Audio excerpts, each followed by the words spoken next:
Hello everyone, standard 11th में statistics में last video में हमने क्वार्टरली डेविएशन किसे कहते हैं और उसे हम किस तरह से फाइंड करते हैं उसके बारे में देखा था।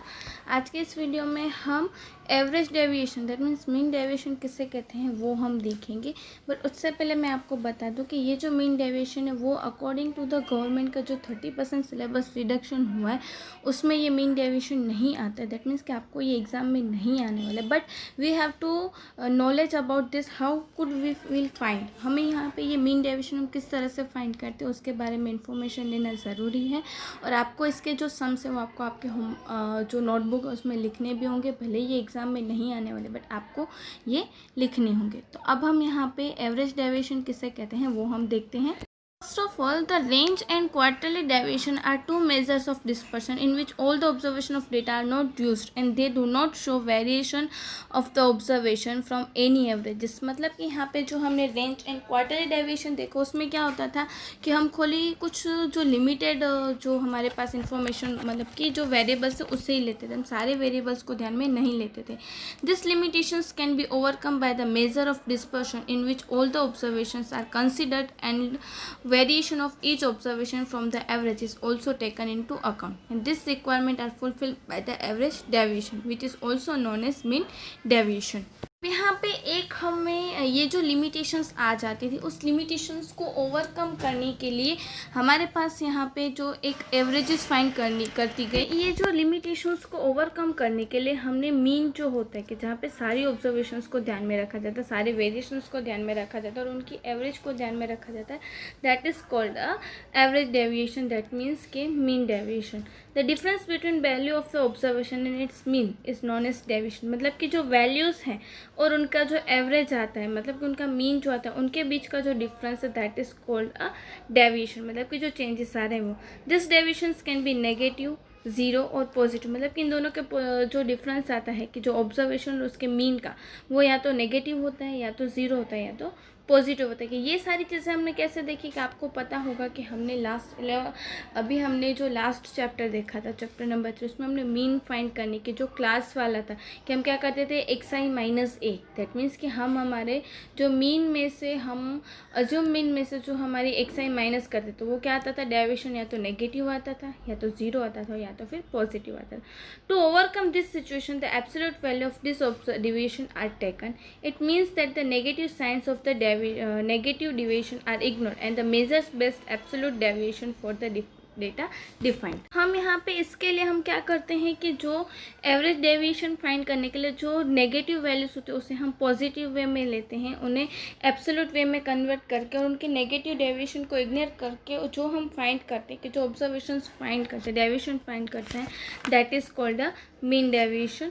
अब हमें यहाँ पे thus the mean of the absolute deviation of the observation of the data is called a mean deviation, it is denoted by MD। अब यहाँ पे जो नेगेटिव वैल्यूज़ को हम एब्सोल्यूट वे में मतलब कि पॉजिटिव वे में हम कन्वर्ट करने के बाद जो हम डेविएशंस फाइंड करते हैं that is called a mean deviation. And उसे हम किस तरह से डिनोट करते हैं MD के फॉर्मेट में हम उसे डिनोट करते हैं। The relative measures of mean deviation obtain by dividing MD by the mean is equal to x bar। For example, MD upon x bar is known as coefficient of mean deviation। इस mean deviation के ऊपर से अगर हमें coefficient find करना है तो वो coefficient फाइंड करने का हमारा फॉर्मूला है MD upon x bar के। उसके थ्रू हमें पता चलता है कि हमारे जो ऑब्जर्वेशन है उसकी कोएफिशिएंट हम किस तरह से फाइंड कर सकते हैं वो। तो अब हम यहाँ पे मेथड्स देखते हैं कि किस तरह से हम मीन डेविएशन जो है वो हम यहाँ पे फाइंड कर सकते हैं। तो सबसे पहले यहाँ पे हम अनग्रुप डेटा जो होता है उसे हम किस तरह से फाइंड करते हैं। तो suppose x1 x2 to xn are the observation of ungroup data and x is neither mean. First the absolute difference of each observation xi from its mean x bar are obtain. सबसे पहले यहाँ पे हम क्या करते हैं कि जो हम मीन फाइंड करते हैं x बार और उसके बाद उसकी एब्सोल्यूट वैल्यूज़ वो हम किस तरह से फाइंड करते हैं इन ब्रैकेट हम डाल के मोड के अंदर जो आपको दो लाइन यहाँ पे आपको दिखाई दे रही है उसे हम मोड बोलते हैं। तो उस मोड के अंदर हम दो वैल्यूज़ उस मोड के ऊपर से हम क्या करते हैं कि जो एब्सोल्यूट वैल्यूज़ है वो फाइंड करते हैं। Now sum of all the absolute values values is obtained and by the dividing the total number of observations we get the deviation.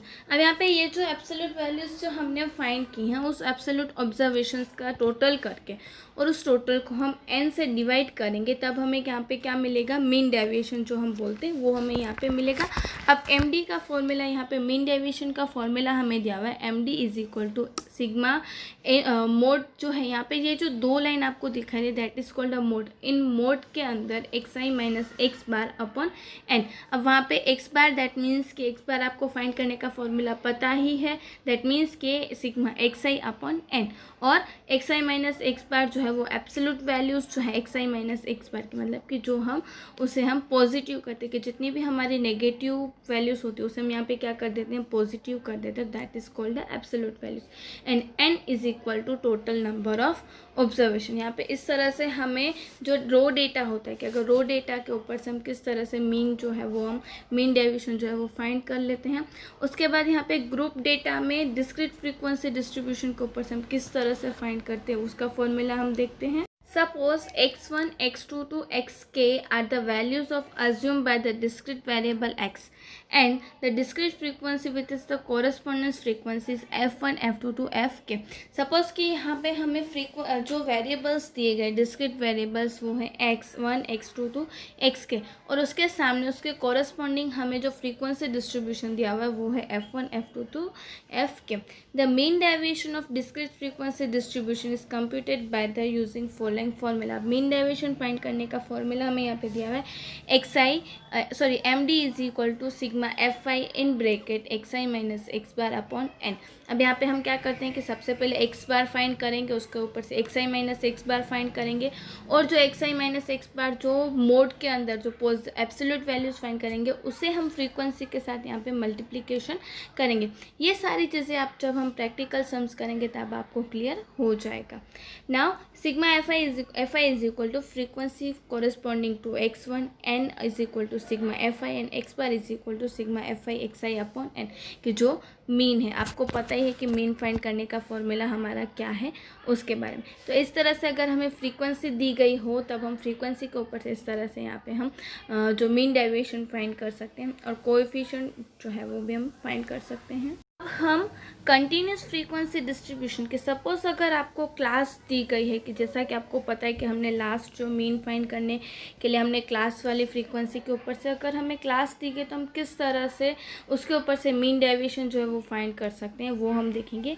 Suppose the mid value of k classes of the continuous frequency distribution are x1, x2 to xk with the corresponding frequency of f1, f2 to fk, then the mean deviation of the continuous frequency distribution is computed using the following formula. अब यहाँ पे जैसा कि अगर continuous frequency दी गई, आपको class दी गई हो तो उसके ऊपर से क्लास के ऊपर से मीन फाइंड करने के लिए सबसे पहले हम क्या करते हैं कि मिड वैल्यूज़ फाइंड करते हैं और मिड वैल्यूज़ के ऊपर से हम हमारा एफ आई एक्स आई से ये मेथड से या अज्यूम मीन के ऊपर से हम मीन फाइंड करते हैं और उस मीन के ऊपर से यहाँ पे हम क्या करेंगे एक्स आई माइनस एक्स बार फाइंड करेंगे, उसी की एब्सोल्यूट वैल्यूज़ फाइंड करेंगे और उसे हम एफ आई के साथ मल्टीप्लाई करेंगे। तो अब हम इसका फॉर्मूला देखते हैं कि किस तरह से हम ये सारी चीज़ों के ऊपर से हम मीन डेविएशन फाइंड कर सकते हैं।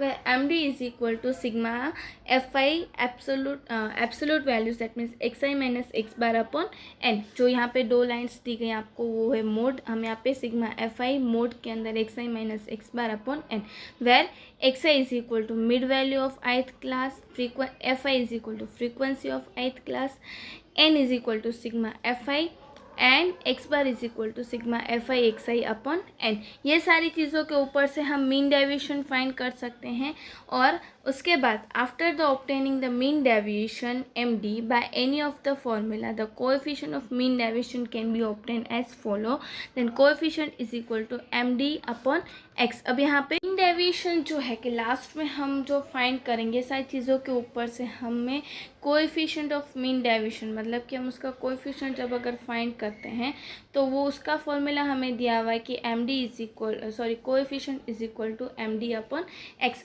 अब यहाँ पे आप मीन डेविएशन जो है कि जो हमारी वैल्यूज़ की जो वैल्यूज़ जो हैं वेरिएबल्स दिए गए उसमें से हम जो मीन है वो माइनस करके उन दोनों के जो डिफरेंस आता है उसके ऊपर से जो मीन डेविएशन फाइंड करते हैं उसके ऊपर से कोएफिशिएंट आप किस तरह से फाइंड कर सकते हो वो हमने यहाँ पे देखा। और उसी के साथ साथ यहाँ पे हमने देखा कि किस तरह से हम फार्मूलाज जो हैं वो फार्मूलाज को यूज़ कर सकते हो, फार्मूला क्या है ये हमने यहाँ पे देखा। आपके होम असाइनमेंट में आपको ये जो तीनों फार्मूलाज दिए गए हैं कि group data, ungroup data and discrete frequency, continuous frequency distribution के बारे जो तीनों फार्मूलाज है वो आपको आपकी नोटबुक में लिखने हैं।